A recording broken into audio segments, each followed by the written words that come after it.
Welcome to Vayse, a podcast about weird stuff. I'm Peter C. Hine, and joining me as always is my old friend, co-host and platonic life mate. We're recording this on a Sunday afternoon, so I expect he spent the morning, as he always does, interacting with the non-human entities that congregate in his backyard, basking in the ultraviolet radiation of an off-world source, and refreshing himself on a heady mixture of carbonic acid and dihydrogen monoxide. It's Mr. Stephen James Buckley. Hello. Yeah, do you know, I did actually spend the morning putting up a trellis in my backyard to attract to support a bush which attracts non-human entities of the winged kind. Which, you know, so part of that is true. The trellis I did not put up alone. It was, I had help from friend of the show, Adam. So shout out to Adam. Thank you for that. Woodsman skills. So just before we start, it's weird recording in the afternoon, isn't it? It is weird. We've recorded first thing in the morning. Almost everything we've done, we've recorded at night, apart from one with Alan Greenfield, which we recorded first thing in the morning. That was nice because I could have coffee then. If I had coffee after lunchtime, I'd just go insane. Yeah. So it's like the Gremlins thing. Okay, so our guest today is a purveyor of all things weird. He's an author, a blogger. He's a writer, having written for Paranormality magazine, High Strangeness magazine, and together with S.J. Schick, he co-hosts the Holy Donut Revival Hour, which is an irreverent podcast filled with weirdness and nonsense. They recently did a fantastic interview with one of our favourites, Alan Greenfield, who we just mentioned. And he's a wicked follow on Twitter. And he's a stalwart of the occult podcast scene, having appeared on some of our favourites, such as Some Other Sphere, Strange Familiars, Project Archivist, Our Strange Skies, and Where Did the Road Go? And now, finally, we've bagged him, seemingly without duress, for an appearance on Vayse. It's AP Strange. Hey. Hey, AP, how are you doing? Great. Well, thanks very much for joining us today. I wanted to start off talking about something. It's on your website, and it's titled The Story of Your Experience with the Phenomenon That You've Told Way Too Many Times on Podcasts. Is this prompting me to tell it again? Well, I think that some podcasts would see that as a friendly warning not to ask. But I wanted to start there because your first experience with the phenomenon was incredibly similar to mine. So I will summarize your first experience and let me know if you get it wrong, because it was basically when you were a kid in your bunk beds, you saw two strange entities that were kind of orb-like, but you kind of saw them as Mickey Mouse hand gloves that beckoned to you and gave you some information. I think you saw a McDonald's with party balloons that later became some, and the McDonald's that was there didn't exist at the time, but was later built, and you did actually have birthday parties there with your brother later on in life. Yeah. I know I murdered that story, but people can read that on your website where you write very eloquently. But I've told this story on our podcast before. My first experience with the phenomenon was also when I was a very, very young kid in bunk bed. I woke up in the night and saw, it was actually three entities at the end of my bed, and also glowing. And I also saw them, I didn't see them as Mickey Mouse hands, but I saw them as Monster Munch monsters, who are like the corporate mascots of the Monster Munch brand, which are like, they're kind of like crisps, but I think you call them chips, you know, like. Well, they're more of a corn snack, I'd say. Yeah, kind of puffed corn snack thing. They fit in the crisp sphere, but if we're being specific, they're not really a chip or crisp. They're more of a. They're corn kind of like snack. a Cheeto, maybe. Very similar, I imagine. Yeah. Yes. Similar sort of structure. Yeah. Cornstarchy, kind of puffy stuff. Yeah. Exactly. Yeah. You know the kind. So that was weird because you go a little bit on your website into how you wondered now as an adult kind of what these entities were, which I've always wondered as well, because what I saw then, it's easy for people to dismiss that sort of thing as a dream that a kid has. But the quality of my experience was extremely vivid and lifelike in that they didn't disappear when I woke up. They stuck around for a while and I was definitely awake. I wondered, like, have you managed to make any sense out of that experience as an adult? Did they speak to you in yours? They didn't, no. They danced weirdly, like they kind of did a dance. Huh. Wow. Yeah, for me, like, the only reason the Mickey Mouse gloves came up, I try to elucidate this in my post because it always gets confused, but just the presence of two, like the fact that there were two and Mickey Mouse has those white gloves. That was the immediate association my mind made. Yeah. So, but it also had the playful feeling of a Mickey Mouse, to a small, which I imagine the crisp mascots probably did for you. It was kind of a playful feeling, right? Yeah, it was playful, but it was also terrifying. Like I did call for my mum in the end. Well, for me, prior to that little premonition, I had an out-of-body experience. So that's what precipitated that. When, for me, they left and went out the window and I just followed with them. And I could see my physical body falling back onto that's one of the clearest memories I have, is of actually seeing myself as a child, like basically opening my mouth into like a yawn and just dropping back onto the pillow and falling asleep before I was zipped backwards out the window. Wow. So yeah, for me, the premonition part of it was the most important part. And that struck me as having something to do with time travel or with the illusion of time. Yeah. As we understand it as physical beings moving through a material world, Yeah.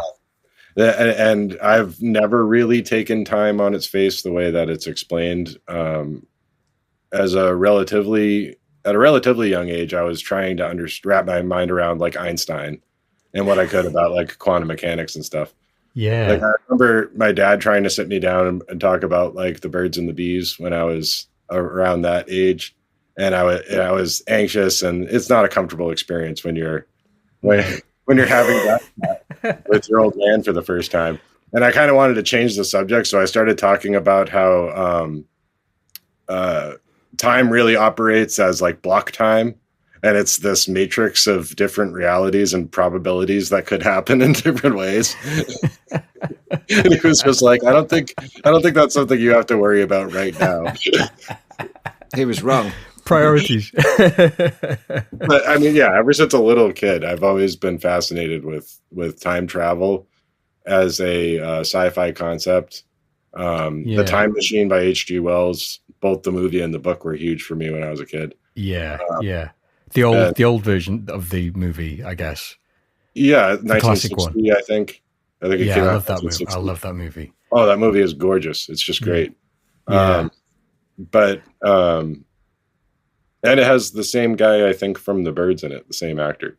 Oh, is it? I didn't realize that. That's another great movie. Yeah, The Birds also had a profound effect on me. But I mean, even from a young age, I just kind of had this idea in my head that time isn't linear. We experience time in a linear fashion, but it isn't exactly linear. So things like premonitions or one skill that I always wished I had, but I don't think I have, is psychometry, being able to touch something and know its full history. Oh, yeah. Because I think that all of this is very possible. I think time is already all happening now. Everything. Yeah, no, I'm completely convinced of that. And I mean, it makes sense in a sort of scientific way, when you look at things like time loops with Eric Wargo and that sort of thing. But it also, in experiences I've had through things like journeying, in shamanic practice, I've also had sort of information transferred to me about time just all happening at the same time. Mm-hmm. We sort of experience part of it in a strange sort of way. Do you think that your experience at that age, how old were you at that time? That's one of the unknowns about the story, because I always assumed I was probably around 4 or 5. Yeah. My brother's 2 years younger than me, and he was on the bottom bunk. So I figured he couldn't have been a baby,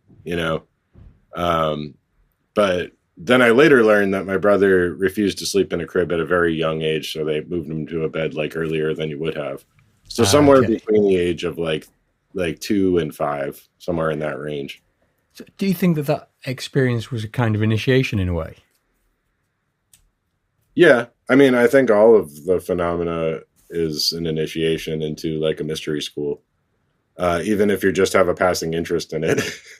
Yeah. Any interaction with it at all, even if you don't have a quote, you don't have a UFO sighting or see a full bodied apparition. You don't really need to. Just the peripheral and tangential experience of reading about this stuff, studying it, having theories about it, and engaging with it on an honest level is going to initiate you. Do you think there's any significance to, and I guess this is a question for both of you really, in terms of both of your, the very young experiences that you mentioned involve cartoon characters and I guess symbols like, Mickey Mouse gloves is a pretty heavy symbolism, as are the Monster Munch monsters. And it's sort of, it's interesting that those are symbols that appeal to children and that are made to appeal to children. Right. And they must be a sort of, the closest approximation that our minds, because that was definitely the impression I got from the post that on AP's website is that, obviously, and you've just said it wasn't like those apparitions were Mickey Mouse gloves. It's just that your child's brain made that connection. Right. Yeah. It's the closest in proximity cultural reference I had at the moment, which is really sort of significant considering the way that, we always see that the phenomena sort of wears the appearance of the time, doesn't it? Yeah, it does. For sure. But I think that the phenomena also operates on a sort of cartoon logic. Being that it's removed from time and it uses the closest approximate symbols, there's kind of like a cartoon logic or a dream logic and a surrealist kind of motivation, I guess. Like the way these things play out, the narratives of any kind of high strangeness story have almost like cartoons lend themselves well to it because it's a plastic reality. And I think that's the that may be part of the point when you talk about it being an initiation, is realizing that the reality that we're familiar with and that we take for granted is more malleable and plastic than we give it credit for. And do you think that the experience that you had seeing the gloves was in some way responsible for your sort of, your thoughts on time that you had from a very young age? Do you think that are you saying that you wouldn't have had that sort of perception of time, because it is a fairly advanced perception of time for a young child, isn't it? Sort of. And do you think that what gave you, that your experience with the gloves gave you that ability almost to think in that way? Well, right. I mean, part of the frustration with it is that the entity or entities, and this is where it becomes tricky to talk about. And I dig into this on the website where if you find the post that was referenced, we'll link to it in the show notes. Yeah, it's in the sidebar on the main page if you go to my website and forget to check the show notes. But I'm very careful in it to try to say, okay, entity or entities. I mean, if they really were two hands, then it would be a single entity, right? But it appeared to me as just 2 points of light, just kind of bouncing up and down.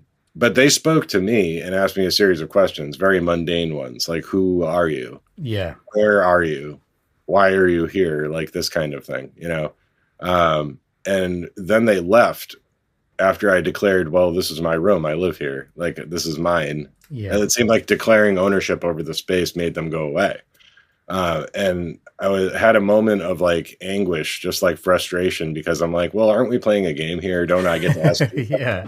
And that's what lingered for me, like this unfairness, this lingered later, where I thought, how come I didn't get to ask them anything? And I didn't get to ask them who they are. They didn't tell me who they are, but I had that vision or out of body drop into the future where I saw this McDonald's and I saw the party balloons and I saw all this other stuff. And it took years for that to play out. It was several years later, they built a McDonald's and my mother set up a birthday party for me and my friends there, Yeah. And that's the point where I was able to say, okay, well, here's something that proves that what happened that night wasn't just a dream, right? Yeah, for sure. I've got two questions for you on this. One is probably easy to answer, and one is probably more difficult. So the first one is just: has anything like that happened to you again since? With actually seeing entities and speaking to them? No, I wouldn't say so. I had a lot of poltergeist activity in my early teens, preteens into teenage years, and that kind of got less frequent in my adulthood, but never completely went away. I've had more intentional visionary experiences where I've tried to talk to entities and things like that. But I've never had something appear in front of me quite like that again. Yeah. And the second question I was going to ask is going into sort of one of my current obsession curiosities is, and I was talking to Buckley about this just yesterday, given how your experience was similar to mine and how we each saw, or we each had the interpretation of a sort of corporate branding aimed at children came into our heads, and you saw these entities and you wanted to engage with them and you wanted to play with them. I've been wondering a lot recently about what role human beings have in that sort of interaction with the phenomenon, but whether human presence is completely essential to the phenomena at all. So would there be this phenomena if it wasn't for humans, or are they somehow symbiotically linked, do you think? It's tempting for me to think that the second you leave a room, it's suddenly a bunch of lights flying around and fairies popping up out of the floorboards and like Bigfoot dropping by. Yeah. So you think it's like the opposite way around, that humans kind of get in the way of the phenomena? Yeah, they all hide every time you enter a room. like Toy Story. Toy Story, yeah. One of my parents used to tell me when I was a kid, there was a little man inside the fridge that would turn the light on every time you opened the door and he'd run away. Yeah. You never got to see him. What, are you telling me that there isn't? It very well could be. You've been lying to me, Hine, all these years. I didn't think you could handle it, Buckley.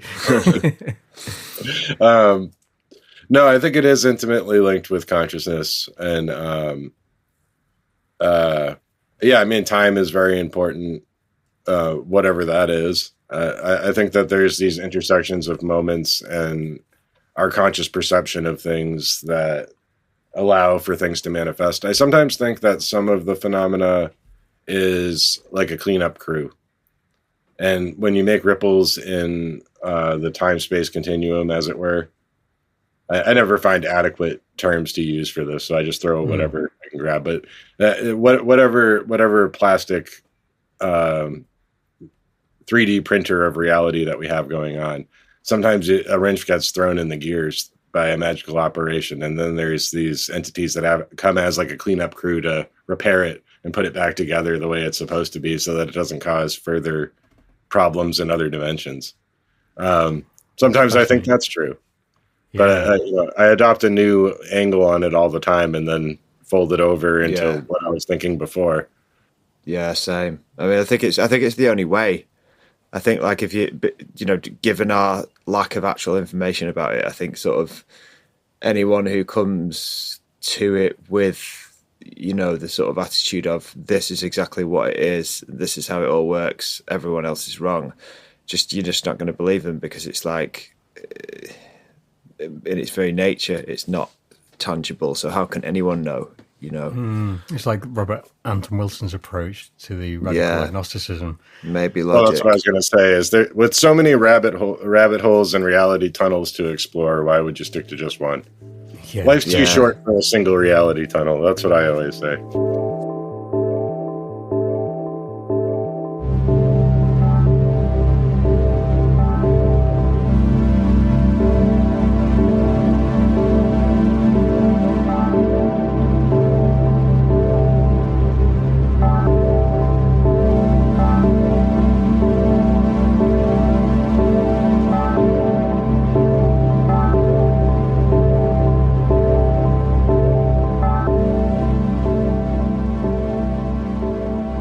On I think it was on Twitter, I know it was on some social media, you posted that you'd received a book about the Sandown clown.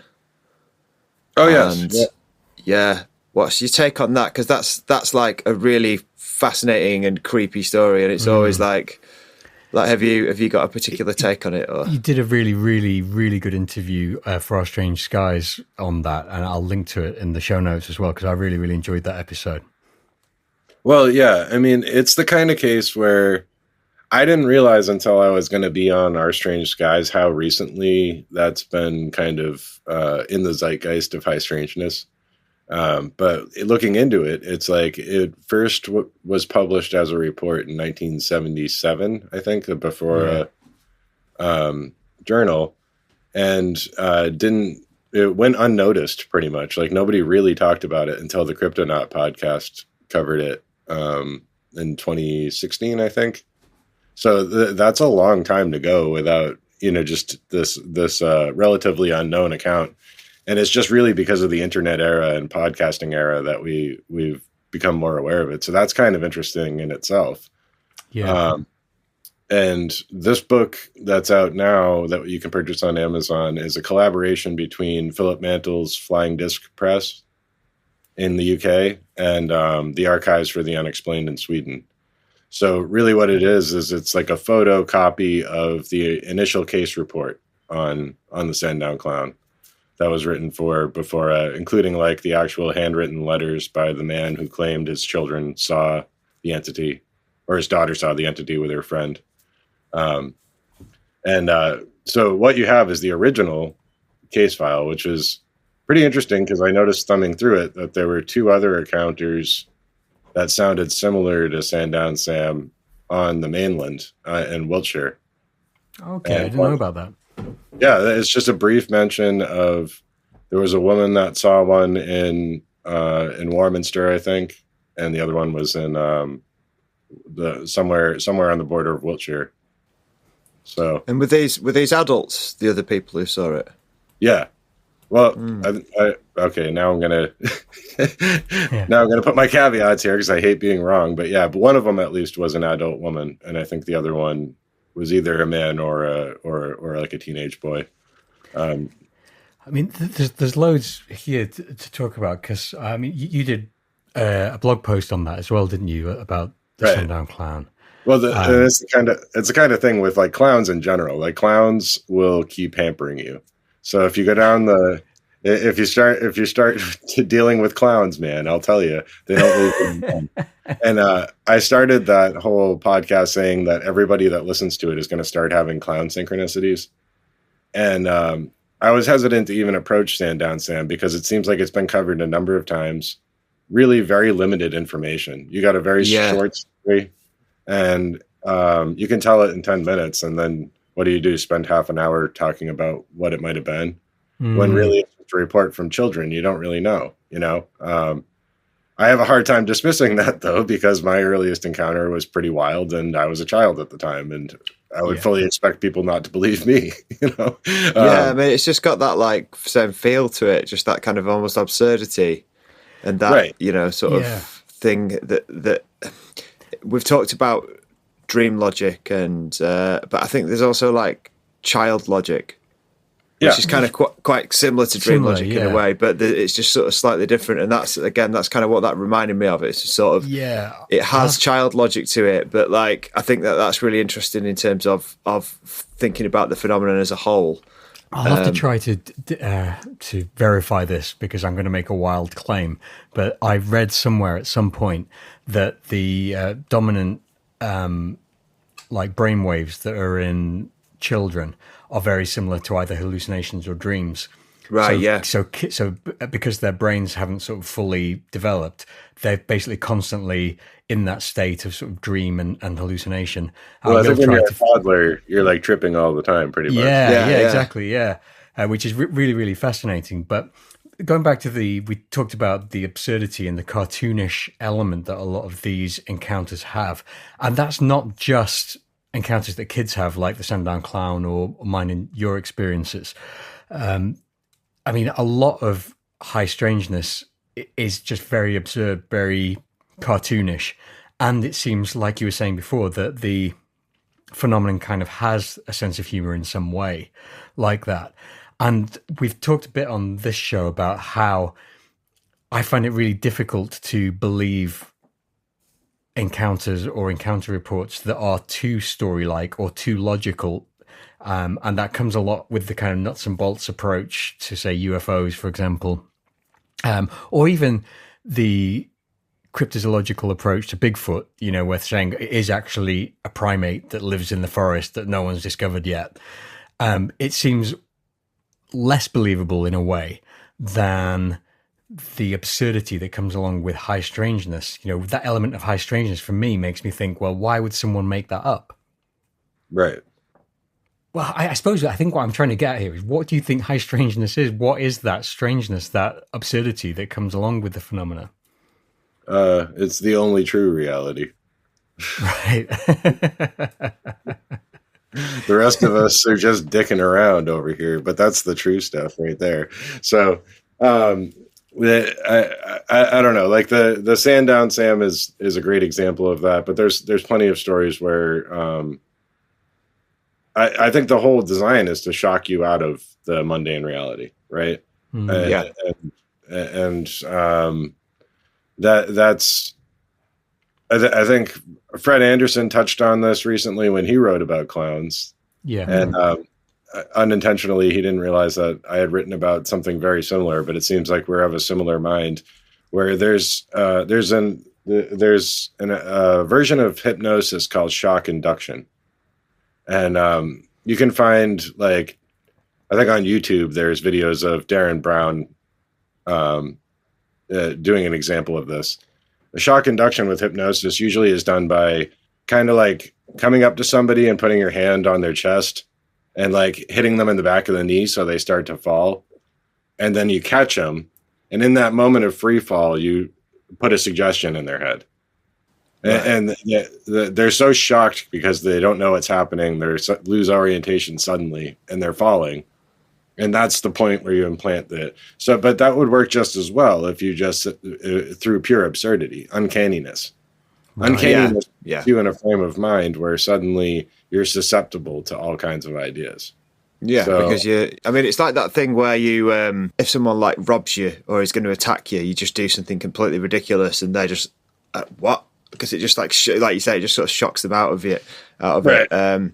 I'm not saying that's definitely going to work. So if anyone's listening and thinking of doing that, you know. But just consider that you could probably warp somebody's reality doing that. I mean, Vayse mentions that in one of his books where somebody comes up and asks you, like, excuse me, do you have the time? And you say, oh, it's 3:15. And he says, no, it's not. It's 6:30, and then walks away. Like, that might be enough to disrupt, like, what goes on in your head. That somebody could implant something, and then all of a sudden you have this like psychedelic experience that can't. It reminds me of the Men in Black stuff as well. You know, the sort of classic Keel stuff with the Men in Black and sort of and that's where I went with it. Is everything that the Men in Black do that's just bizarre? Like take a pen from you and study it like that's something you've never seen before. And then you say like, oh, well, you can have that if you like it so much. And they just start giggling and run out the door with it. Like that's enough. That would be enough for your average person to just have their frame of reality cracked. And when that crack is there, you can slip stuff in, you know? Do you think it's something which is designed to affect people individually, or do you think it's designed on a global scale to bring about some kind of change in our consciousness as a race? Probably both. Yeah.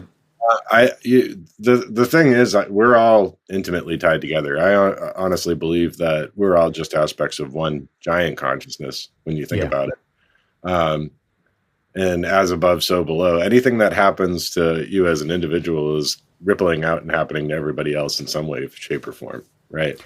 But the way that plays out in a linear reality is very strange and traceable. Just not traceable through physical hard data a lot of the time, but sometimes you get a glimpse of it. So if I write something on my blog and nobody reads it, and then years from now it gets archived and maybe somebody prints out a copy of it, and then that printed out copy ends up on somebody's lap like 100 years from now and helps them put the dots together on something, then I now have a bridge from me now to that person 100 years from now. And that's a 1-to-1 equation. It's a direct connection. We're almost quantumly entangled now. If they really gleaned, if they thoroughly grokked what I was saying then, and we were of the same mind, it's the same thing as time travel to me, right? Yeah. And I think that these things they spider web out. Anyone's experience then gets internalized by them, and then it gets told again.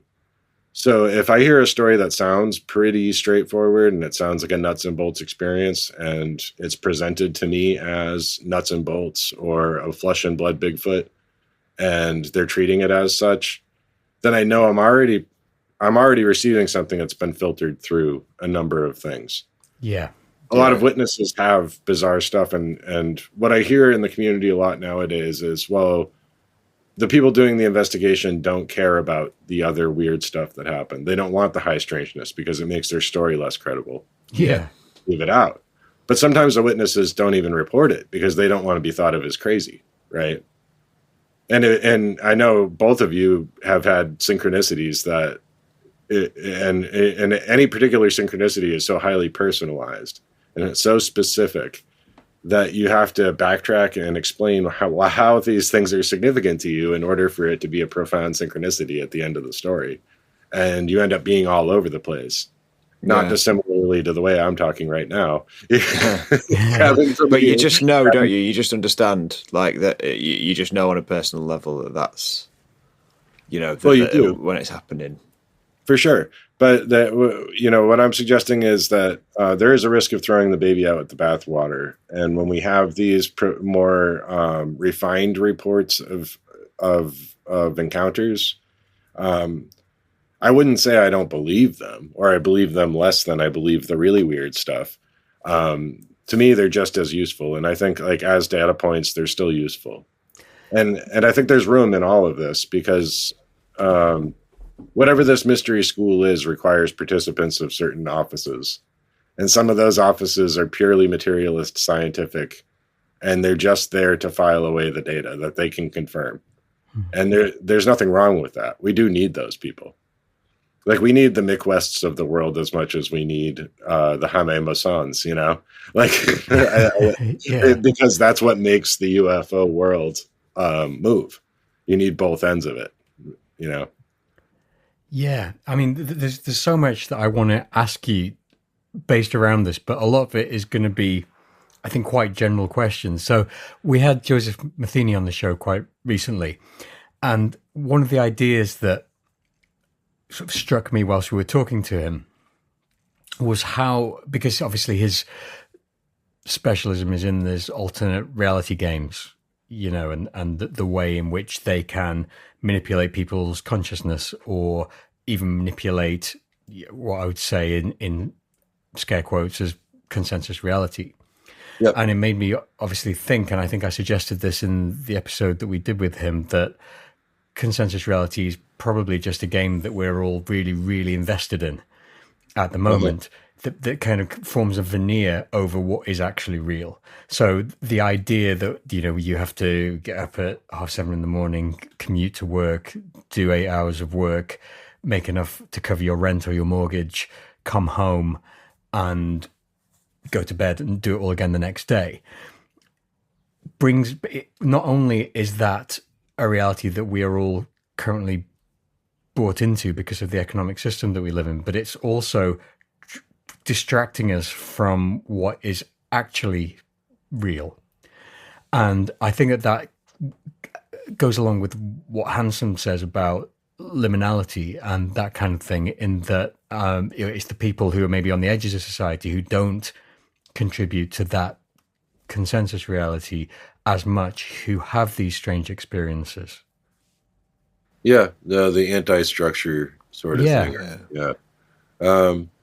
Well, for sure, but there's something to be said for routine, and the system we have, though it may not be great, is, you know, better than complete anarchy and foraging in a lot of ways. You know, I'm glad I have a house that I pay a mortgage on. Yeah. But maybe wish I didn't have to work as much, but I'm willing to do some amount of labor to ensure that I have money to pay for a house. Like there's a give and take. And I think there's a certain level of responsibility and a danger of people kind of abandoning said responsibility if they want to take that too far in one direction or another without any real plan. But to your point, yeah, I mean, we've always had traditions of people that are shamans, and you can look at shamanism in any number of ways. It's kind of a loaded term, especially nowadays. It's not the most useful one, I don't think. But when you have whenever you're experiencing that kind of anti-structure to your life, those liminal periods is when this stuff tends to pop up more. But there's little ways to do that as well. You don't have to abandon society to manifest these things. You can just be a little bit weirder about how you approach society, and you'll have some of those effects. And there's something to be said for conformity, in the respect that in a lot of ancient traditions, like the old Kabbalah stuff, you needed to reach a certain age and respectability and have like children in a home to prove that you're responsible enough to shoulder the weight of the magic you were learning, So there is something to be said for that. Like reckless wizards running around in their early 20s doing magic everywhere is maybe not the best thing. Yeah, I mean, it's like it's the same with drugs, isn't it? It's like anything that sort of affects your consciousness. You're probably best doing it when you're a bit older and sort of. Yeah, and with the Golden Dawn, I think a lot of them would have basically said you should pursue like psychology a little bit before you get into magic to make sure. That I think Charles Gardy said you should have so many thousand hours of therapy before you become a magician, which I think to your point is actually like really good advice, because it is just what Buckley was saying is before you're physically and mentally and emotionally developed properly, this stuff can be dangerous. Yeah, it can be, but it can also be part of the path. So it's and I'm speaking from experience as somebody that did a lot of probably misguided wizardry in my teens and 20s. Yeah.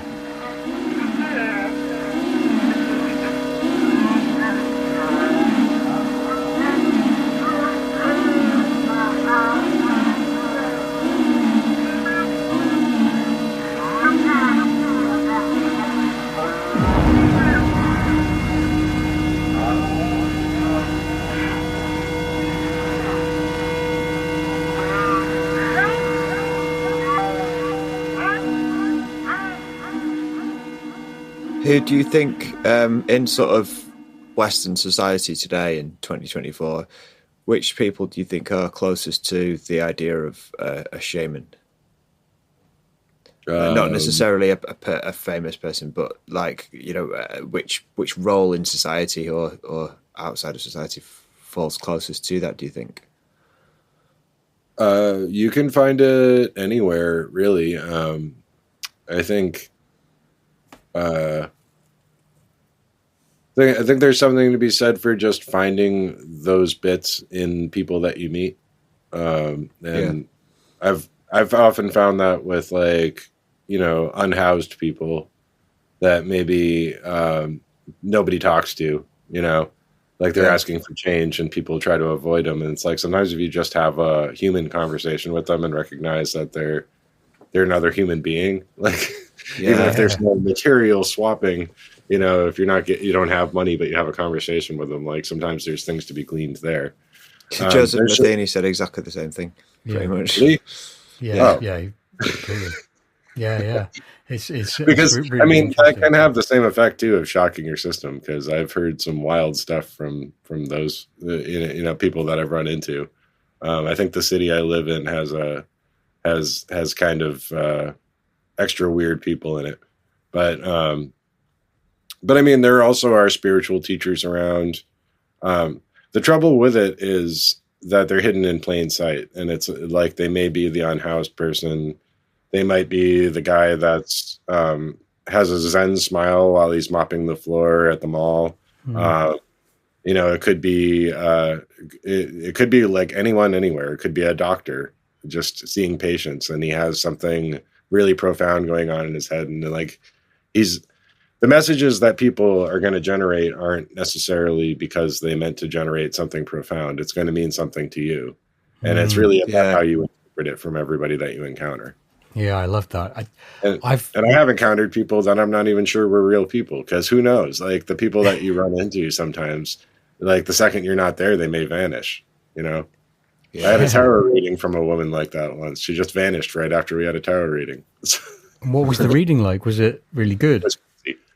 That was my tarot reading from a ghost. I went to a bookstore with my buddy. It was right before the 4th of July, and it was around my friend's birthday. And we went to, so I was out with him, and we're just out on the town. We're going to get coffee somewhere. And this was right around the time I was graduating high school, I think, going into my senior year of high school, maybe. But he didn't like the coffee shop that I always went to, so we went to the bookstore, which also sold coffee. And we encountered this woman outside. She was like an older lady with a whole bunch of shopping bags, and she had them spread out all over the floor right in front of the entrance to the store. And she was digging through them, and she asked me for a cigarette when I walked up. And I gave her one. But when she looked at me, her eyes were just like cataracts, like white, like milky white. Like you couldn't see it. There's no way she could see, as far as I was concerned. But she was looking for cigarettes and couldn't find them. So I gave her one. We didn't spend long in the store because they were closing up the cafe part of it. We came back out, and she asked us for a ride back to the store to buy cigarettes. And I said, yeah, sure. Just, you know, I had kind of like a 2-seater Mustang, like one of the really small Mustangs, like convertibles, and it had a back seat, but it was tiny. So I had my friend get in the back seat, had her get in the front. We drove down the street to a pharmacy, and we had a brief conversation. She told me her name was Clara, and that she had been hit by a car, and her doctor said that she ought to get more exercise as a form of physical therapy to help her recover. But she had like at least 13 plastic bags from the store. Like, that was a lot for like a grown person to carry, especially walking like half a mile down the road, because the store was not that close, you know? So, she started saying stuff like she shouldn't have known. She said, "Oh, you two are musicians." And I said, "Yep, that's, yeah. How'd you know that?" You know, she's just like, "Oh, I just kind of know things." And I'm like, "So you're like a psychic?" And she goes, "Yeah, you know, I do readings and stuff." She goes, "Since you've been so nice to me, would you like a reading?" And I said, "Sure." So we pulled into the Walgreens parking lot close to the street where there was a street lamp. And again, very small car. There's not room in there. And she produces a pack of tarot cards from somewhere that's all wrapped up inside of a big bandana. She pulls out an honest to goodness crystal ball, which excellent. Like, it was the size of, somewhere between a baseball and a softball, but, like a decent sized crystal ball. And I can't for the life of me remember where she even pulled that from. Like, I don't recall there being a bag. Like, it just kind of came out from her clothes or something. And she did this tarot reading, and the reading really freaked me out.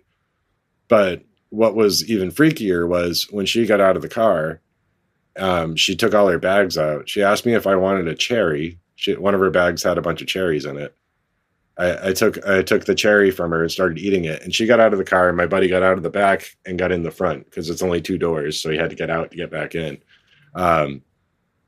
And as soon as he closed the door, it was like I saw her bend down to pick up her bags, and he closed the door. And then I looked straight ahead, just thinking about the reading and the whole experience.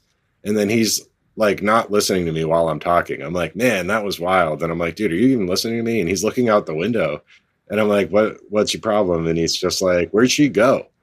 It was like she bent down to pick up those bags and never came back up. Wow. And he was like right there. Like, he closed the door behind him, looked out the window, and he's like, what? She was there just a second ago. And I'm like, I don't know. Maybe she went in the store. Did the reading have any impact on your life at all? It did, because she basically told me I was going to be a dad. And I was like, that no teenager wants to hear that. You know, Yeah. teenagers' parents want to hear that for sure. You know, and it was like the girl I was dating, like her sister had a child as a teenager, and it like ruined her life. And like I knew her parents would like murder me. And Oh God. So it was basically a message from the universe telling you to rub her up. well, yeah, or just avoid the possibility of that happening, which is what I did. Right. You know, just kind of avoid her in toto, you know. But the weird part was that she told me that this was going to be a blonde woman, and the girl I was seeing at the time, her parents were Greek and Egyptian, so she had like really dark, like auburn hair and like olive skin, pretty far from a blonde. So that also had me worried about, like, unless she's completely wrong, like what's all this about a blonde woman, you know? And so I avoided seeing her in person for like a good couple days. And I was just nervous about it. I talked to her on the phone briefly, but I didn't tell her about it. And then we had a cookout on the 4th of July, Independence Day, at my buddy's house. And I went to pick her, you know, like she was coming to that. So she showed up at the cookout and had bleached her hair. Oh, shit. And it was just like a platinum blonde. When she showed up, she somehow bleached it completely blonde. And I was like, well, Wow. it was kind of unreal. But yeah, I don't know who that woman was that gave the reading. That just I didn't end up becoming a dad, which also makes me wonder, is there's an alternate universe somewhere where I never ran into this woman and had a tarot reading and ended up being a dad when I was in high school. Yeah. You know, there's probably, right? Yeah. Like there's a version of me out there that led a completely different life. Yeah, it might be called AP normal. Right, AP normal. Yeah. AP deadbeat dad. AP basic. Yeah. AP light. There's like, you know, but like that's the thing, and it occurred to me one day while driving, that I was just driving one day, and I'm like, holy shit, I've outlived a lot of the alternate universe me's at this point. I'm pretty sure that like there's a good deal of timelines where I just already bit the dust, because there's plenty of times in my life where I did something stupid and probably should have died, and I'm like, yep, there's a whole lot of dead me's and other timelines. I'm just the one that keeps going for some reason. Absolutely. I had a shamanic journey once when I had like a spirit guide, and they showed me a tree basically and pointed out where they said the branches are your life, and they pointed out where some of them had ended, you know, like going through, you know, basically saying, you know, in alternate timelines you've gone at these points. You know, it kind of brought that home to me quite heavily. It is weird to think about, right? You're like, woof. Which makes me wonder, can you be haunted by the ghost of yourself from a separate dimension where you've already died? It also makes me wonder, like, have you actually died and you get shifted onto another timeline? Did one of those crazy things that you did in the past actually go really wrong and kill you, and you just get shifted onto another timeline? A lot of people think that, yeah. I mean, like Anthony Peake, have you ever listened to that guy? Yeah, I've read basically like it's a video game and you just had another guy. So pick up where you left off. You know? Yeah, I mean, it's I read a book recently about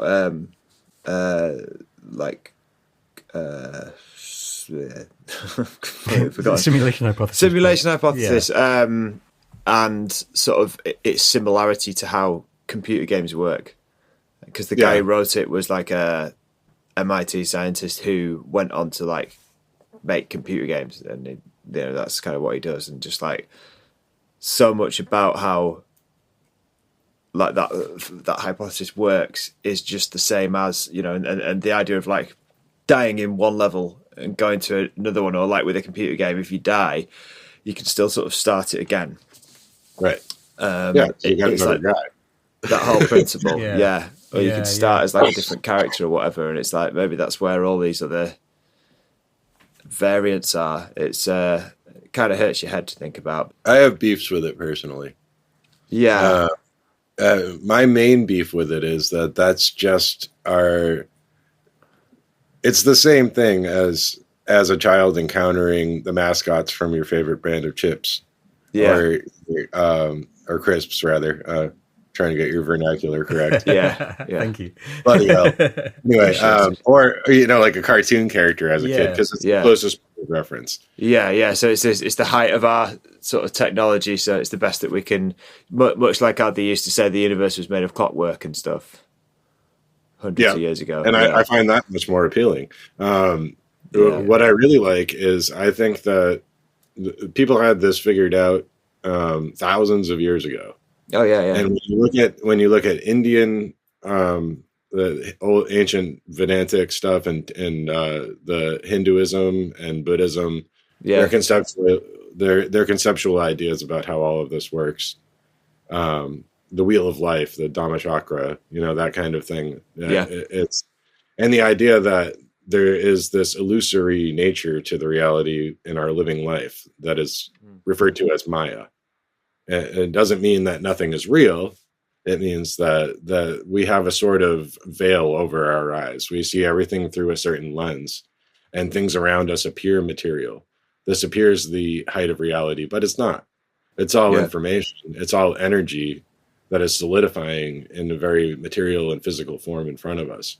But there is a reality beyond that reality.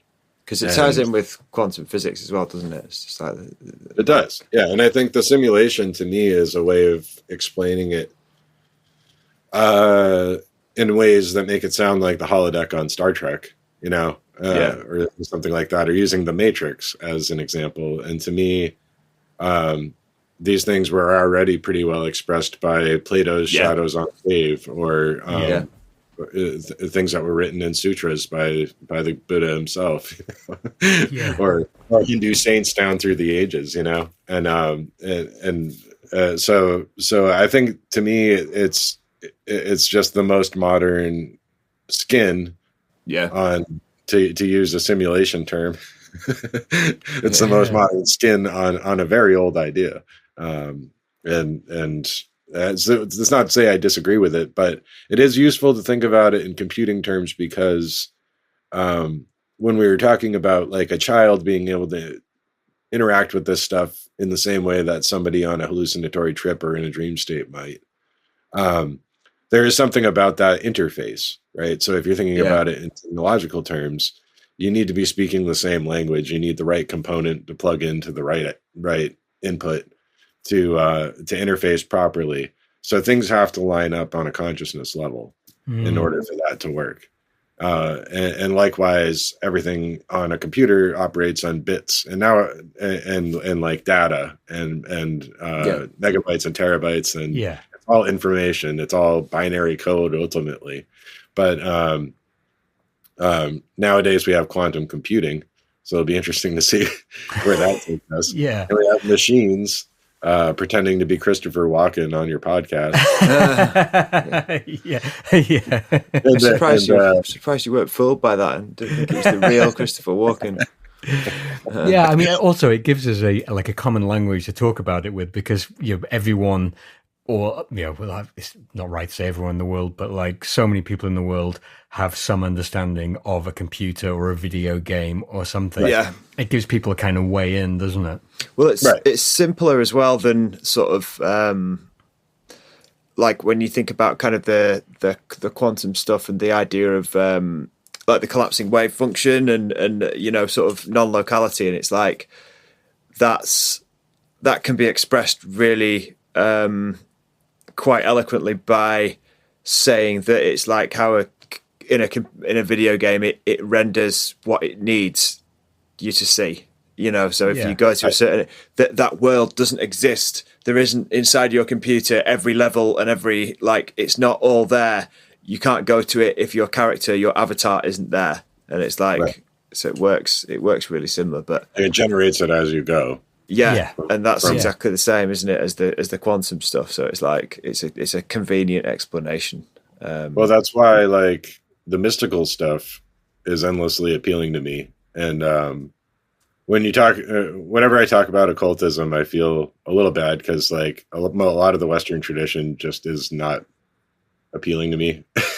Right. I like a lot of Eastern mysticism and stuff like that, and I think it encapsulates a lot of it better, and that extends to more modern conceptions of like, you know, simulated realities and stuff, because I just find it tiresome, because I feel like it's more directly stated in a Zen koan, as long as you can interpret and internalize the koan properly. Yeah. And sometimes the whole point of the koan is not that it's teaching you a truth or that you're learning something from it. It's snapping you out of your linear narratives. But all that being said, it reminds me of one image from a book that always stuck with me, is a page out of the Ram Dass book, Be Here Now. And it says, the next message is where you are when you're ready for the next message. Whenever you're ready for this message, it will appear to you and meet you where you are, you know. And it's like the sign is always on the door, and it has a big picture of a door that says, entrance to the Magician's Theater, price of admission, your mind, you know. And then it says for madmen only on it. And it's like, and then at the bottom it says, always there. Question is, can you see it? Yeah. And that's really the way it is getting into a meditative state where everything you're doing in your daily life is part of a meditative practice. It's meditation in motion. As you're moving along, the gears in your mind are chugging away, and you can be removed from it. You know, something else is going on, and you're receptive, and you'll find what I started referring to as messages from the cosmos. And whenever I post my messages from the cosmos on Twitter, I feel like there's maybe 2 or 3 people that get it out of the people understand what I'm doing. But the message from the cosmos to me is, when you're receptive and you're open and you're walking around and you're going through your day-to-day life and you see something a little bit out of the ordinary, then you zero in on it. It could be like a chance encounter with wildlife that you weren't expecting, or evidence of wildlife. And that's a very common animistic form of shamanism, is communion with nature through animals, right? And I have plenty of encounters like that. But it's also to be found in just random litter on the side of the road, something somebody discarded, and then you find it and it's right there in front of you and it means something to you. For me, for a while, this was playing cards. I just kept finding playing cards, like on the side of the road, you know, in a parking spot, in a parking lot. Sometimes it's a fortune cookie fortune. I find the fortune from a fortune cookie. Sometimes it's like a piece of a sign that broke off and it's only like part of the letters or part of the numbers. And like, whatever it is, when you start looking at the world through this lens and you start realizing that there was a whole machinery of causality that led to that thing being right in front of your feet at that moment. That's where you're generating synchronicities from. And it may be that you're reading meaning into it too greatly. So that's why it's something separate from a synchronicity. It's what I refer to as a message from the cosmos. It's the oversoul of the universe dropping something directly in your lap for you to perceive. And it's only there to perceive if you're right for perceiving it. So I like that. That's good. I've had that happen before, like where like I'll listen to a podcast and I'll see something which I'll be listening to a podcast and like walking around and I'll see something like on the ground which pertains exactly to what I've been listening to. There was a notable one where they were talking about George Washington and they said the word George Washington, and I looked up and there was a pub called the George Washington right in front of me. And the funny thing is that this is, you know, it's the United Kingdom. There's not, George Washington isn't like a big deal over here, you know. It's not like a common pub name. It's not like every town has a George Washington, right? Yeah, and I find when I try to discard them, it's kind of funny because it's like I was inside of a building that was being worked on. There was, you know, construction was being done on it, and I found a letter T on the ground, and it had been part of a sign on an office door. And that was the single letter that it was left when it fell on the floor. And I'm like, okay, maybe a message from the cosmos, but it's really just the letter T. And then the next day I was at another place and I find another letter T, same thing. And it's like later the same day, I'm looking through a cabinet and I see a Scrabble tile turned upside down, just sitting on a shelf. And I'm like, I bet I know what letter that is. And I pick it up and it's T. And I'm just like, okay, well, then there we go. That must be a message from the cosmos because it's beating me over the head with the letter T. Do you think there's a relationship between that and something like, say, tarot, where you've got like almost a pattern? It's exactly like tarot. Yeah, they're exactly like tarot for me because my method of reading tarot is, it's not like I abandon the actual prescribed meaning of the cards, but what's more important to me in the card is whatever's going to jump out at me from that image. So, if I pull the Fool, I'll just use one of my favorite cards. If you pull the Fool, and for what I do is I unfocus my eyes, and it's kind of the same thing I do when I'm doing any kind of meditation or trance work, is I just let my eyes go lazy and everything turns fuzzy. Whatever's still in focus is the important part. So I'll do that where I look at it, kind of unfocus my eyes and say, like, the little dog is in the corner. That's in focus, but everything else is kind of... So that dog means something. And then you start using lateral thinking and dream logic and say, well, what is dog? Like, what's the significance of a dog? Why is the small dog? What's the purpose of the dog being there in this picture? Like, what is the dog trying to do for the man? What's he trying to do against the man? And you just let that run in the background while you're interpreting the card for somebody. And you'll find out things about them that you shouldn't have known that aren't in the little booklet that came with your tarot deck for that card.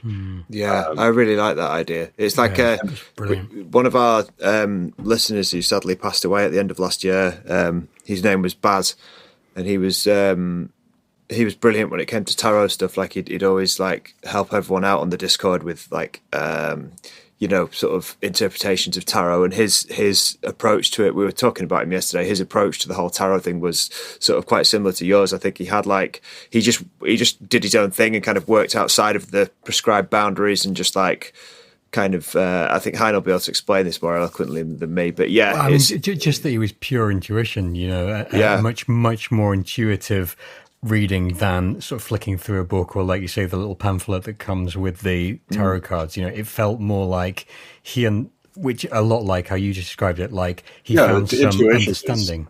Intuition is huge. That's a big part of it.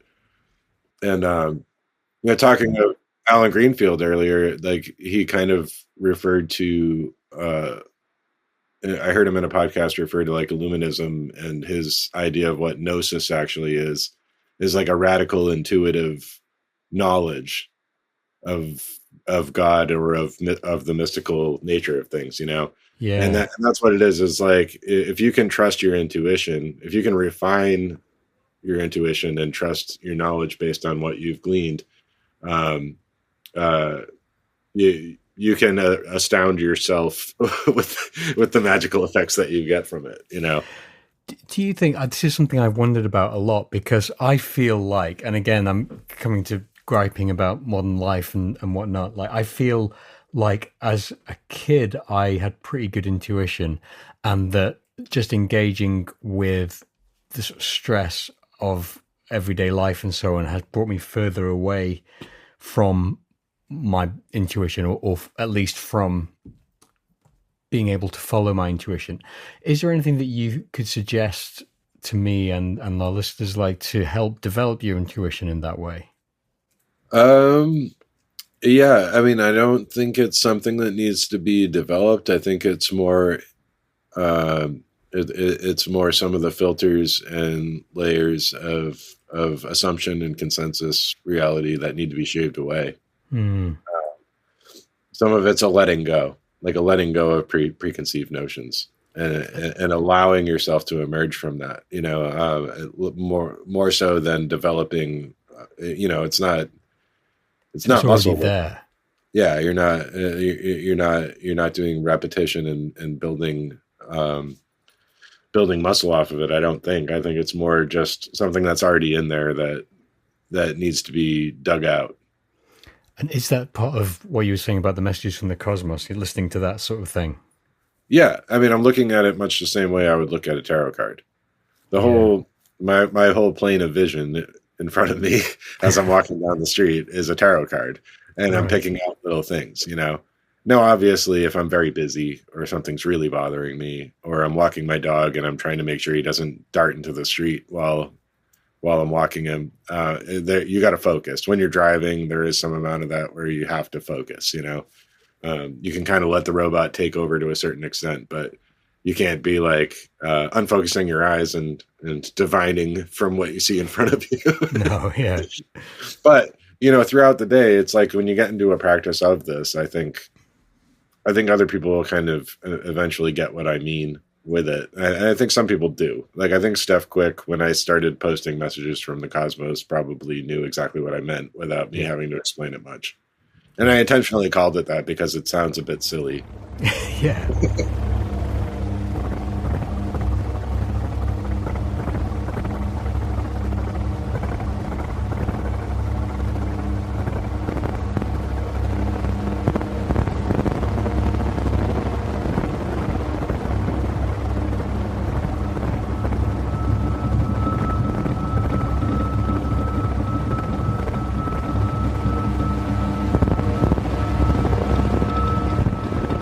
One of the things I have noticed about your social media posts is that there is a humorous element often in you know, your writing and in what you post on social media, etc., in your podcast.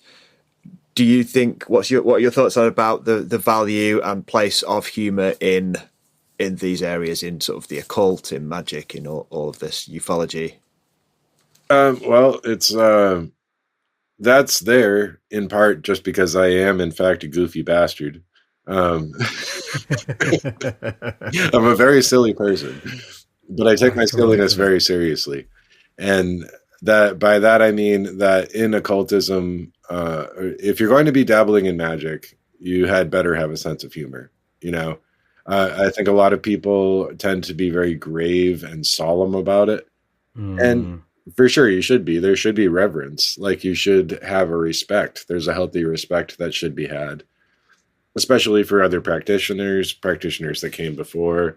A healthy balance of these traditions, and an effort to respect them and where they came from, and not be dismissive of various cultures or appropriate from other cultures and try to claim it as your own. There's a respect element that needs to go on in there. But also, the way this stuff tends to work best is just the silliest shit imaginable. So, like, Bugs Bunny can absolutely be incorporated into your magical practice. You know, you can try to channel Elvis if you want. And I mean, I have. I mean, I did one of my meditative trances, and, you know, Elvis came out of a hole in the sky and gave me a flaming sword. I don't know what that means. Nice. Amazing. But that's what happened. I think that's probably one of the coolest things that anyone's ever said on our podcast. On any podcast. Yeah, possibly. But you got to roll with it, because, like, there's a lot of people that would be, I don't know, reading Aleister Crowley and thinking about, you know, doing a contact with their higher guardian angel, and you know, like, doing a big ritual and all this other stuff, and maybe conjuring some goetic demons and talking to them, and then doing a you know, banishing ritual of the pentagram and getting rid of them and all this other stuff, and taking it very seriously and very gravely. And if they went into a meditative trance and met Elvis, they would probably go, okay, well, this is all nonsense. Like, clearly I'm doing something wrong. It's all nonsense. I give up. Like, or they'll just be more intent on being very serious and very, no, this needs to be so much more Dungeons and Dragons. This needs to be much more heavy metal. This needs to be like the horror movies you grew up watching. And that's the reality they're going to create for themselves. It makes you wonder how many cool stories we've missed out on because people have been like, oh, I can't tell anyone that because it doesn't fit with my sort of serious, gloomy It's more persona. than you would think. Like, you have family members, I'm sure, that are very straight-laced, that have had some bizarre experience that they're just like, I'm never, ever, ever telling anybody that. And sometimes people forget them. Sometimes people put it so far out of their mind that it's just gone. They never plan to tell anybody, so they get rid of it. You know, I've had experiences with people, more normal people than me, that were undeniable, and within a year or two they forgot. They don't remember it, so they can't back me up on it. So it's as though it never happened to them, but it was so disruptive to their reality that they just put it out of their mind, and then eventually completely forgot. You know, it's like it can be frustrating, but it's like I saw a ghost in the middle of the road once, and I thought I was hallucinating because it was not out of the ordinary entirely for me at that point in my life. and my friend who was driving swerved around my hallucination. And wow. I had to explain to him that wasn't a real person in the road, that it was just my hallucination. And we drove back. It only took like 20 seconds. Like, he pulled over as soon as I said that and turned around and drove back, and she wasn't there anymore.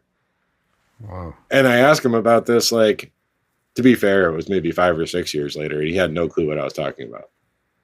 I mean, there were substances involved that night, but I remembered it. And he didn't. But he was the one to verify that my hallucination wasn't simply my hallucination, unless I was projecting it out of my head, you know.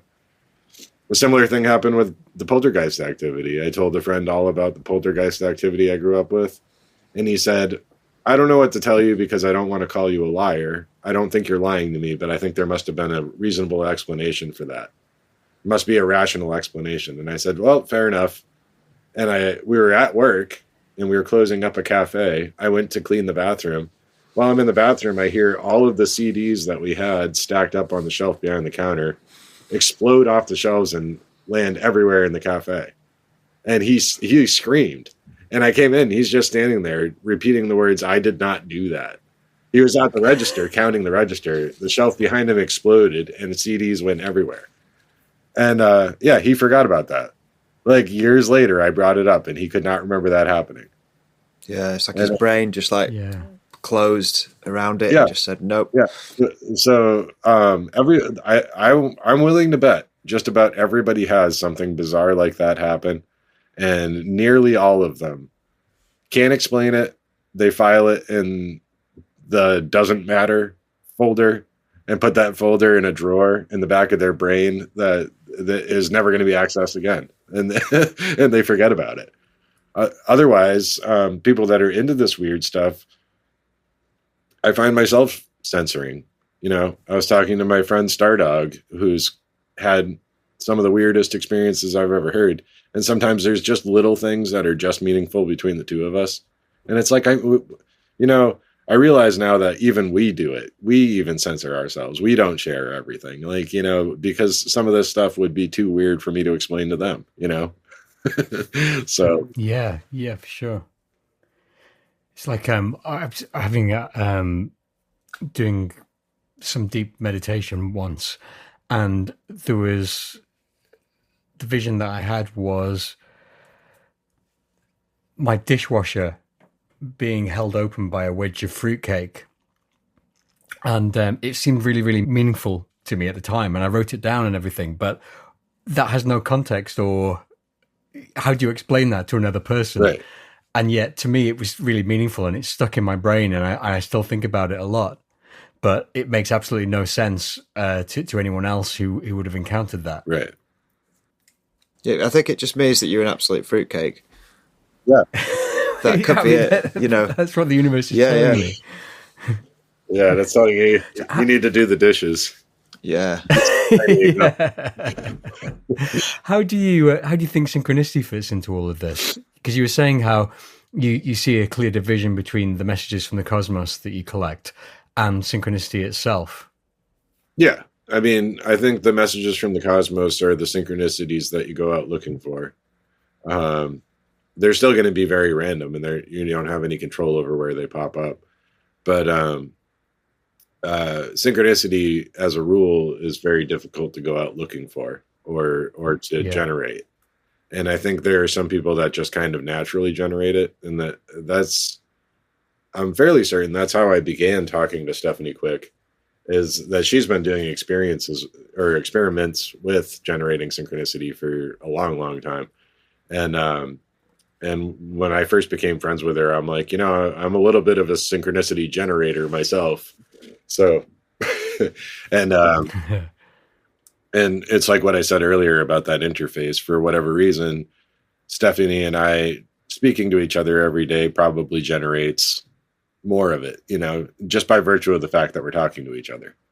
I think it's the clearest and easiest language for the phenomena to use to get through to you, right? Yeah. And even synchronicities can be interpreted the same way you would interpret a message from the cosmos, but more often the specifics of the synchronicity don't mean anything at all. It's just there to tell you to pay attention, right? Or that you're on the right track. So, because this is like what you were just saying about how people can have these very significant experiences, like the CDs falling off the shelf, or your friend swerving to miss your hallucination in the road, and completely erase that from their mind. So something which is as seemingly innocuous as synchronicity, most people will go through their lives completely ignoring those things and writing them off completely. Right. The most they'll say is, well, that's a hell of a thing that just happened. Yeah. Or like, oh, what a coincidence, Yeah. Normies, eh? Well, yeah, but I mean, I think we really do need those around, Yeah, they yeah, definitely. I can't like if yeah. Can you imagine society would just crumble? Yeah, it would. That's the thing. Like, I think there's something to be said for structure, because you can't have anti-structure if there wasn't one to begin with. Yeah, no, absolutely. That's it, yeah.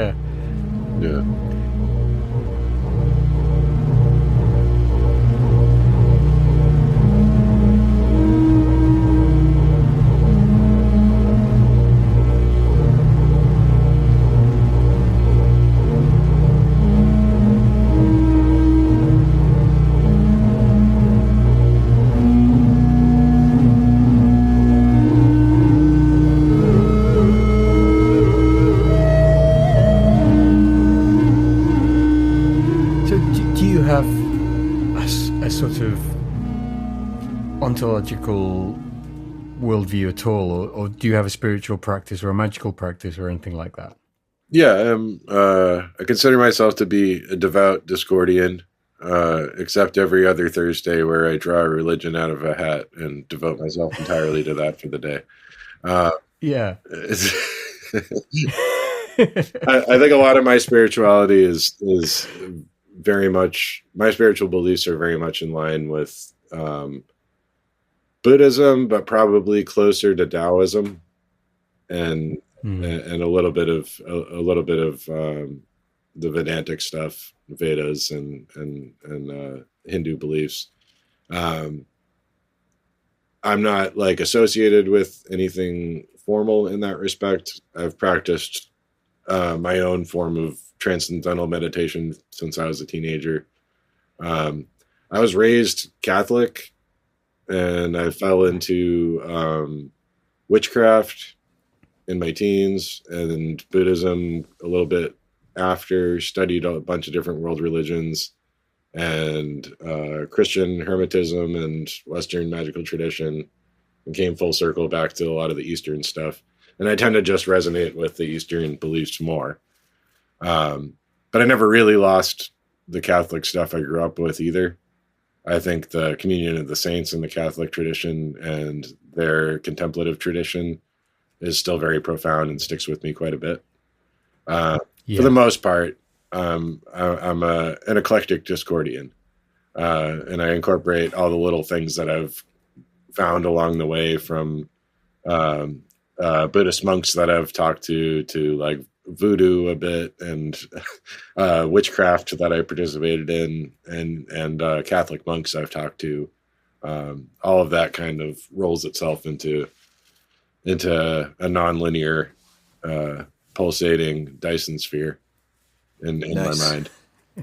So with the current, we've talked about humor and its role, and on both sides, so the humor of the phenomenon and the need to meet the phenomenon with a sense of humor.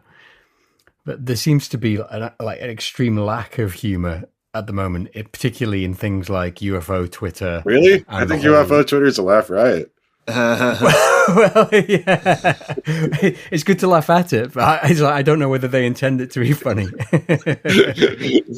But so you've got all the things like the Grush revelations and stuff, and it's all very serious. And what's your take on this whole disclosure thing and the congressional hearings and everything, which is grabbing so much of headlines all over the world at the moment, and yet to me it seems to be so far from my understanding of what the phenomena is? Yeah, I mean, I try to be careful when I talk about this stuff because, like I said earlier, I think all of these voices have a seat at the table, right? Like there are people that really want to stick to the idea of extraterrestrial craft coming from another planet to come here and contact us for whatever reason, and that the government knows something about it and they have reverse engineered the craft or whatever. It's all very nuts and bolts. It's materialist. It's this and that. Even though, from what we understand of quantum or astrophysics, it seems really unlikely that something would come from another star system all the way here. At least not repeatedly, you know. yeah. Not regularly. Not when they've seen what's here anyway. Right. Yeah, and then you end up with things like a jellyfish blob that may or may not be bird shit on a lens. It was bird shit. Definitely bird shit.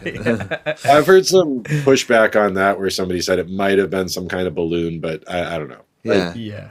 It doesn't matter to me because Corbell to me is a joke, you know. And he's the one really pushing it. And that's where you end up becoming if you're not willing to play with the joke, right? If you don't have a sense of humor, if you don't want to be part of the joke, you're going to end up being the punchline. And that's really where Corbell is at these days. What I find with the whole thing is that, I think people that are studying the extraterrestrial angle is good. I think people looking into whether or not the government knows more than we do about it, that's also good. But the danger is that there's a lot of players involved with their own personal motivations and narratives that they want to express. And some of that is worth pointing out as complete and utter bullshit. I wrote a couple of posts on my blog kind of directly about this, and one of them was more focused on the idea of credibility. And the idea that, well, we're only disclosure seems to be about, well, you know, this person got visited by the CIA, so that must lend legitimacy to what they were saying. Or these reports came from an Air Force pilot who's less likely to be wrong or have a reason to lie about this.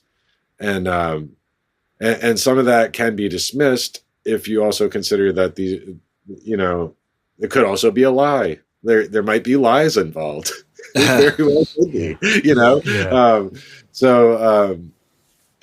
Credibility is one thing. And when you get into the more pertinent post of mine was the spooky side of disclosure. Like the spooky angle on all of this is certainly worth considering, especially when you have people that were known to be part of perception management campaigns. And that's really a lot of what it has to do with is perception management on this stuff. So I think the disclosurist mindset already presupposes a number of things. It's based on some assumptions. And those assumptions are that UFO in and of itself, or UAP, I always have to correct myself. UAP. I have to appease. It's like Twitter and X. I have to appease the UAP-ons out there, or you apologists. It's one of those. Two. That's a good one. But it presupposes that whatever acronym you want to use means alien from outer space specifically, when it doesn't. What it means is unknown, right? Yeah, other. Right. And this is one major beef I have with the disclosure movement is the ETH is almost entirely dominant up until recently when they started using the term NHI, non-human intelligence. Yeah. But it seems like recently it is moving a bit more towards, something spiritual, albeit with a more religious slant. When you look at sort of Pasulka's work and stuff like that, it sort of seems to be shifting a bit in that direction, but it's kind of not in a way that's spiritual. It's not spiritual in a way that's kind of... it's not ecumenical. I mean, it's spiritual. No, through a very Catholic lens, a very Western, very Catholic lens. And it's obviously kind of, I'm sure some of that relates to the fact that it is the US government, and the US is a very religious country. Yeah. I mean, that's also part of it. That's the other assumption that gets made, is that the US government has the authority and the priority with all of this. It's like, we're just one nation in the world. Yeah. Like, what makes the US so much more knowledgeable? I mean, when you get into the spooky side of things, the UK has a much longer tradition of spooky intelligence gathering and... Yeah, we were just talking about this yesterday. And France and Russia, Buckley. basically, those are the world's, they all had intelligence and like national security as a thing, going back through monarchies down through the ages, There's not much hidden really within the UK aristocracy that there are secret societies and cliques and groups and whatnot. It's almost kind of assumed. Yeah, but also I think, like, to some degree, kind of ufology is, even though there's obviously been sort of thousands of sightings all over the world in different countries and different cultures, it does seem to be quite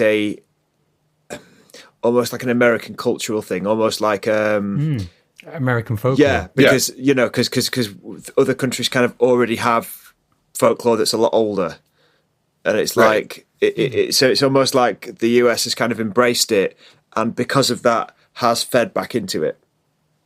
Kind of American culture and stuff like that. Loop, sure. Yeah, it's like a cybernetic feedback loop that is, and like, I could talk a whole lot of shit about my home country, but one thing we're good at is generating some weird cultural shit. So yeah. I mean, it's like going back to the things which you spoke about in the vision that you had as a child, Mickey Mouse.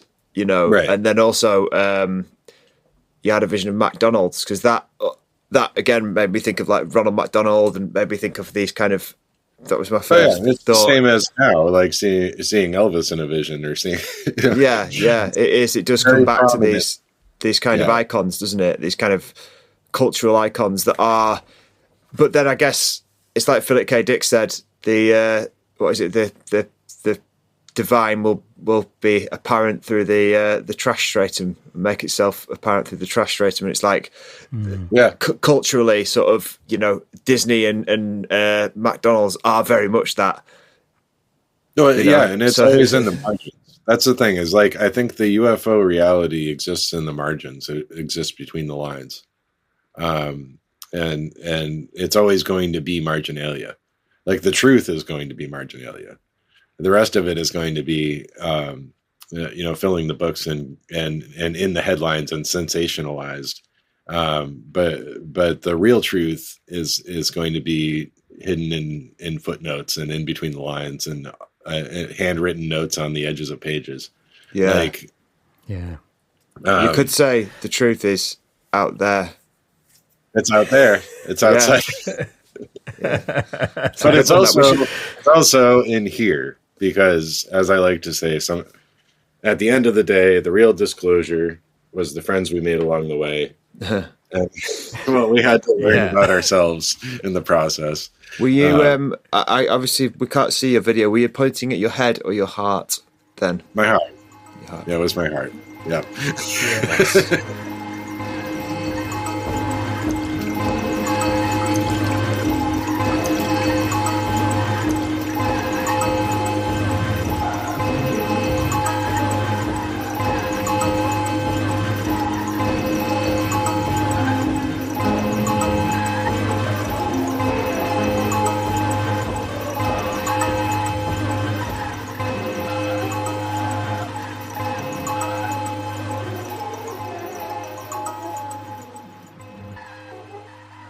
So I want to bring people's attention to your blog because I really enjoy it. And a lot of the stuff that you put on there is extremely detailed, extremely insightful, and you seem to have a sort of encyclopedic knowledge of these topics.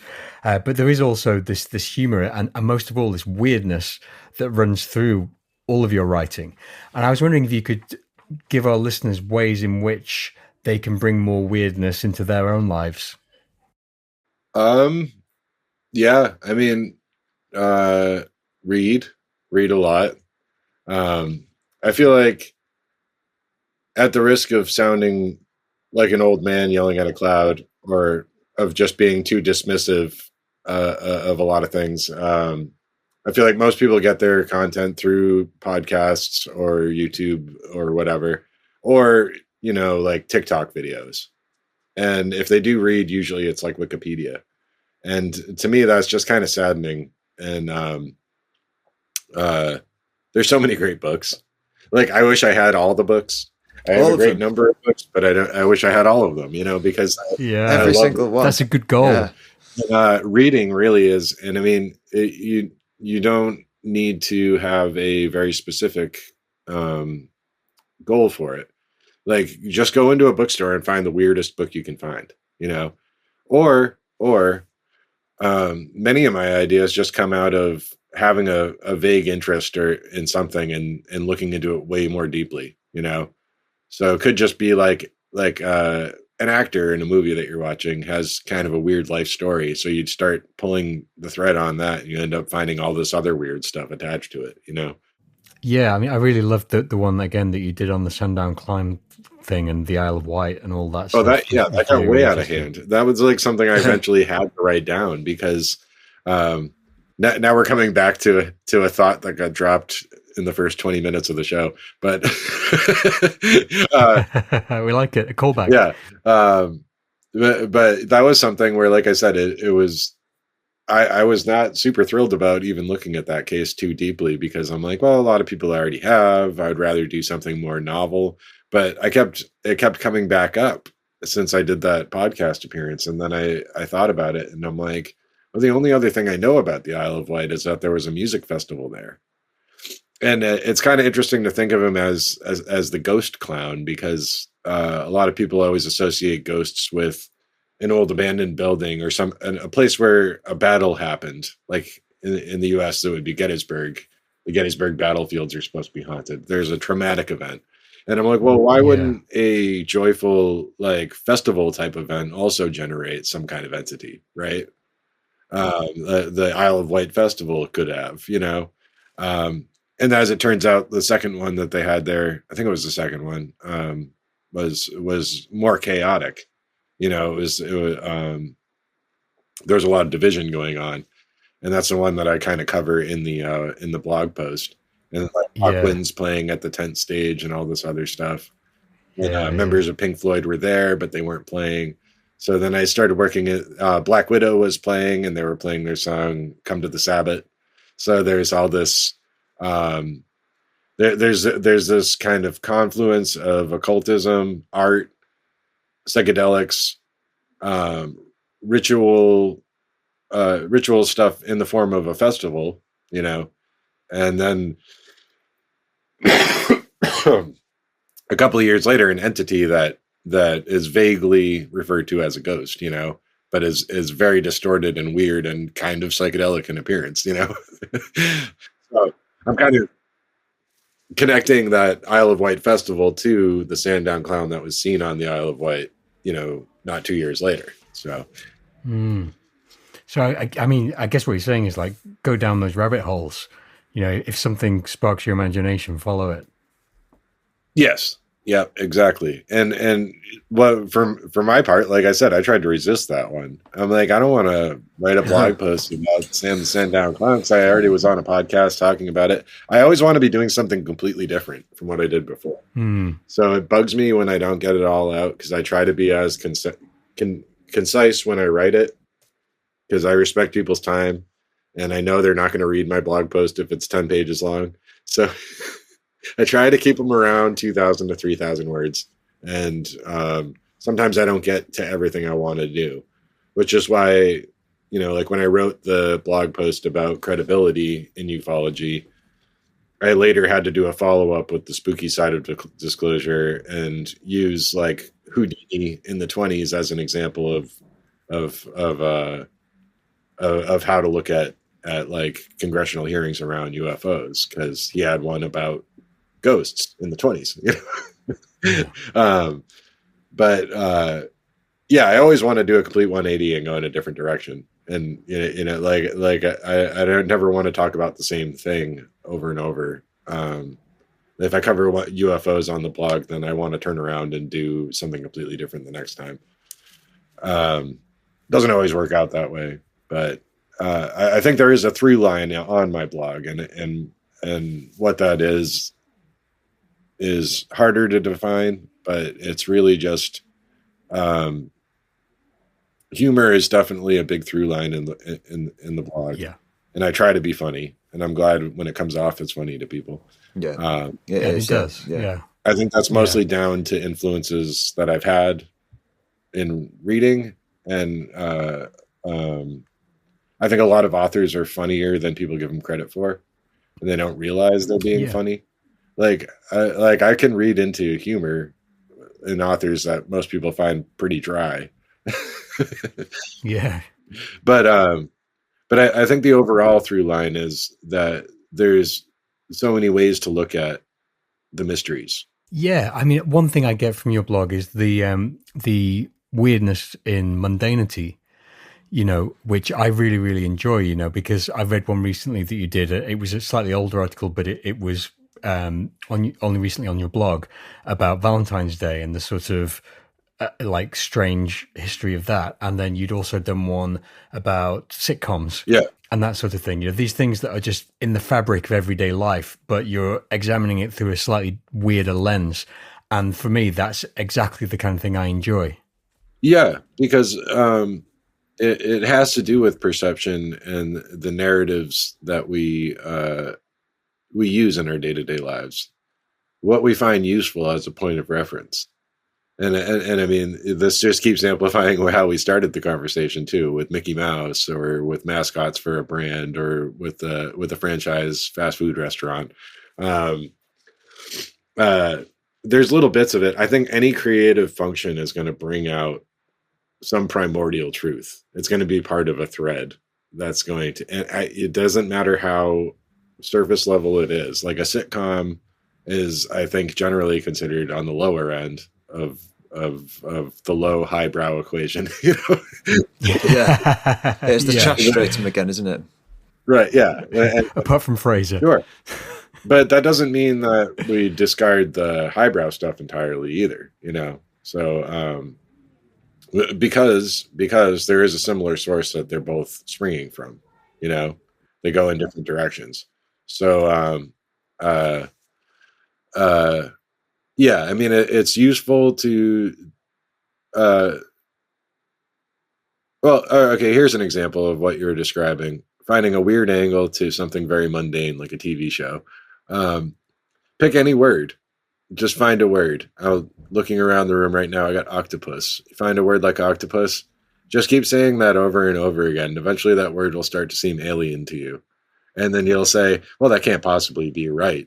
Like, that doesn't sound right. It doesn't sound like the right word anymore. Or even just the spelling of it. You're like, is it spelled that way? It can't possibly be spelled that way. Because the repetition is going to make it all of a sudden, when you're focusing on it, you're like, that's a very strange word. Like, that can't be right, you know? And I think that's useful to apply to reality, like even just aphorisms you use. Just a colloquial phrase you throw out, thinking about, well, where did that come from? You know? Yeah. And I don't know. I watched a movie the other night, The House of Frankenstein. It's one of the later Universal monster movies that still had Lon Chaney Jr. in it and John Carradine and stuff. And not a great movie. It was kind of fun, but not great. And listed among the monsters in the movie is Hunchback. It says with and somebody questioned it on Twitter, like, well, since when is the Hunchback one of the monsters? Like, he didn't have his own movie. So then I'm thinking about like Igor in the other movies, and he was played by Bela Lugosi, and he was never actually the lab assistant like he's always portrayed now. He's like, but he wasn't even technically a hunchback. He actually was hung and it broke his neck, and that's why he was all deformed like that. And then I'm like, well, I mean, then there's the Hunchback of Notre Dame, I guess, would be the original Hunchback. So then my mind starts thinking, like, when's the Hunchback? When's Team Hunchback? And I'm like, oh no, this is going to end up in a blog post, isn't it? I'm going to have to do some in-depth study on hunchbacks and make sure what I'm saying isn't horribly offensive to people that actually have some kind of spinal disability. Yeah. No, I love that approach. I really do, because it is part of that process, I think, of starting to question all the things around you. And I think that in doing so, you do bring yourself to view your everyday reality from a different perspective. Sure. And you challenge your assumptions about things. Yeah. And that's the biggest part. Exactly. Yeah. That's what I was saying about the disclosurists. It's all they're starting with the conclusion, aren't they? Yes. Rather than doing the work. And I guess that kind of approach also must make life a bit more entertaining as well. Yes. Oh, yeah, for sure. Yeah. I'm very rarely bored. Yeah, I can imagine. It just, fantastic. I drink about a gallon of coffee a day, and I may probably analyze everything that comes into my ears and eyes more than I should. But I'm not bored. Yeah. God forbid. I can relate.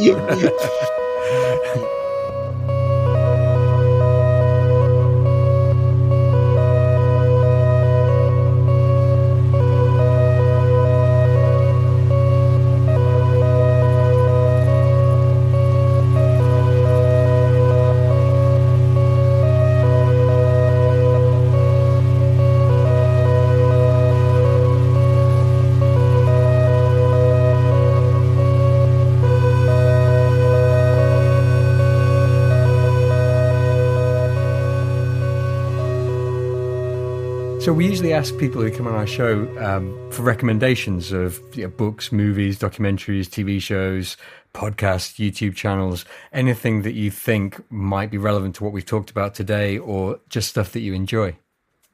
Okay. Well, yeah, I mean, I recommend a steady diet of old cartoons.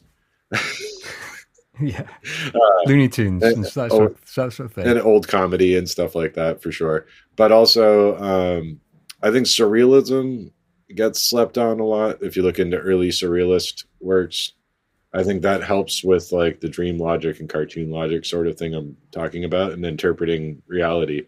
Because surrealists were really kind of doing the same kind of intuitive symbol, lateral thinking that I'm talking about. And so, like, if you find an old film like Un Chant de Loup, like Dali did with Buñuel, disturbing though it may be, trigger warning. Yeah, it kicks off pretty hard. Yeah. That one, it goes pretty hard from the beginning. But yeah, I mean, I think surrealism is really good to look into. But moreover, more to the point, branch out from the weird.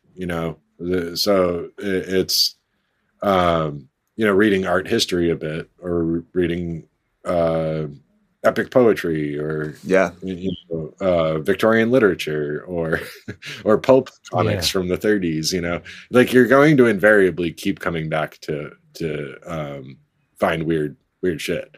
There's no shortage of weird shit, and every path leads you there eventually if you're on that track. So branching out, enjoy what you enjoy, and do it unapologetically.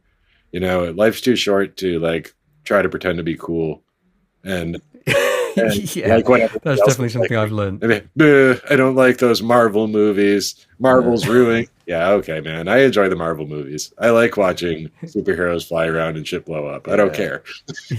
Man, I'm wearing an Iron Maiden t-shirt. It's just like, love Iron Maiden. Yeah, exactly. AP, where can people find your work?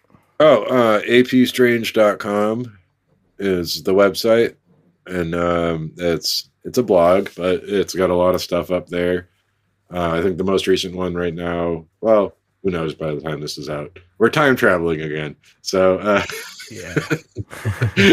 Yeah, but, exactly. Yeah, you can see Weird Valentine's Day, the Sam the Sandown Clown, Spooky Disclosure, Bugs Bunny UFO Connection, the numerology of Elvis, Magic and the Loch Ness Monster. There's all kinds of stuff on there. So, yeah. And people, you've got a Twitter account, haven't you, which I enjoy. yeah, that's where I'm most active, unfortunately, because it's kind of a cesspool these days. It's gotten rather musky in recent years. It's gotten rather shit.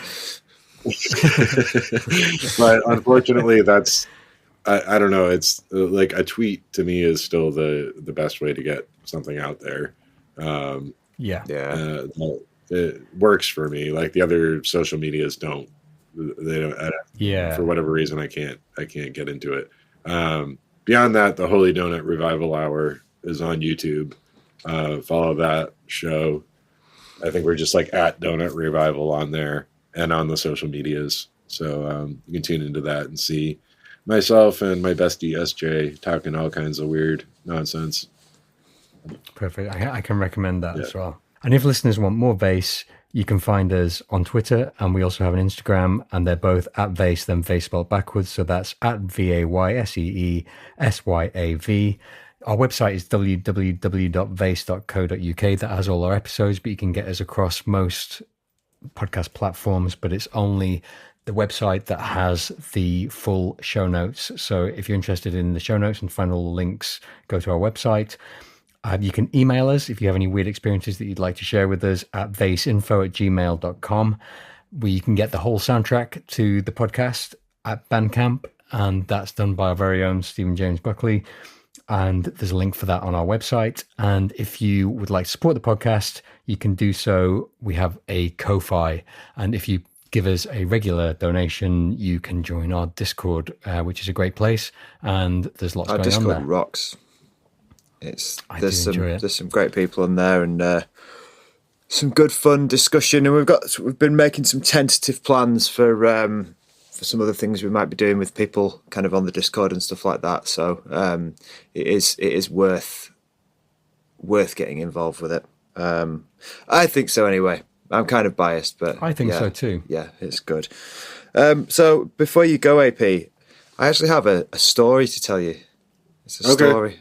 I think you might like it. It's a story that my wife found last night, and I thought, this needs to be on the episode. So it's a true story. It's the hanging of the Hartlepool monkey. So Hartlepool is a place in the northwest of England, not too far from us, maybe like an hour and a half drive away. So legend has it that during the Napoleonic Wars of the early 19th century, a shipwrecked monkey was hanged by the people of Hartlepool, believing him to be a French spy. To this day, people from Hartlepool are affectionately known as monkey hangers. A French ship was spotted floundering and sinking off the Hartlepool coast. Suspicious of enemy ships and nervous of possible invasion, the good folk of Hartlepool rushed down to the beach, where amongst the wreckage of the ship they found the only survivor, the ship's monkey, which was apparently dressed in a miniature military-style uniform. Hartlepool is a long way from France, and most of the populace had never met or even seen a Frenchman.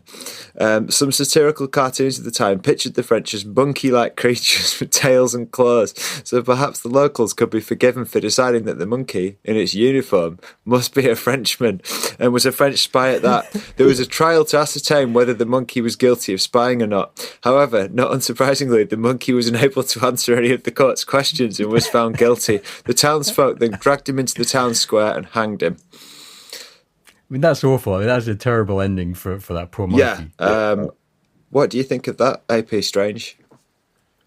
I think I've heard that story before. Actually, I'm curious if that monkey is now haunting the area. Yeah, ghost monkey, that hanged ghost monkey. Well, going back to our original conversation about Mickey Mouse, you're right. The Monster Munch creatures, the local football team have their mascot is a monkey, and he's called Hangus. Hangus, yeah. So they didn't give him a French name. Yeah, Pierre or something. Well, There is precedent for like, I think there's like a phantom monkey on a bridge somewhere in the UK as well. Is there?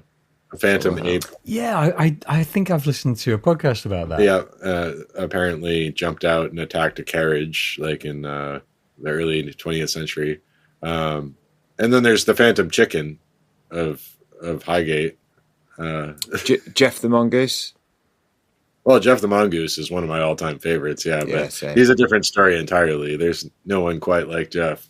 No, Just a ghostly animal to me. Just a regular ghostly animal, like a headless chicken running around, is pretty good. Are you familiar with the chicken ghost? I don't think so. It was supposed to be the chicken that Sir Francis Bacon killed to prove that you could refrigerate food. He stopped the carriage and plucked it and packed the body into the snow to prove that the cold will preserve food. And then he ended up dying not that long after from, I think, a combination of pneumonia and salmonella. Salmonella, yeah. But the chicken itself is said to haunt the area to this day. I think there were a rash of sightings in the 70s. I love that the chicken gets a ghost, but Francis Bacon doesn't. Yeah.